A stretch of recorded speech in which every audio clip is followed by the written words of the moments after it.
প্রথমেই hi hello সবাইকে, আমি হলাম যে ডোডো। বাড়িতে সবাই আমাকে ভালোবেসে ডোডো বুড়ো, বুড়ো বাবা, ছোনা বাবা এসব অনেক কিছু বলে। তোমরা আমাকে ভালোবেসে যা খুশি নামে ডাকতে পারো, কোনো চাপ নেই। আমার সব থেকে প্রিয় কাজ হলো ঘুমানো। যেখানেই আমি আমার এই সুন্দর গদিটা দেখতে পাই সেখানেই আমি শুয়ে পড়ি। আর এই লাল জামাটা আগের বছর পুজোতে আমাকে দিদি কিনে দিয়েছিল। ফিগারটা এত সুন্দর মেনটেন করেছি যে এখনো গায়ে হয়। এই যে এই মহিলাটাকে দেখছো, এই হলো আমার দিদি। আমাকে খুব চটকায়, কিন্তু বিয়ে হওয়ার পর আর বেশি আসে না, ওর জন্য বিশেষ কিছু বলি না। আর এই হলো দাদা, আমি একে খুব ভালোবাসি।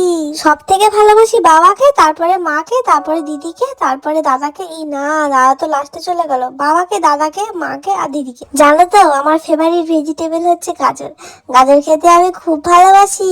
মা যখনই রান্না করার জন্য যায় তখনই আমি রান্নাঘরে গিয়ে বসে পড়ি, আর মা আমাকে একটু করে গাজর দেয়। আজকের মতো অনেক গল্প করে নিচে আসি, ঠিক আছে?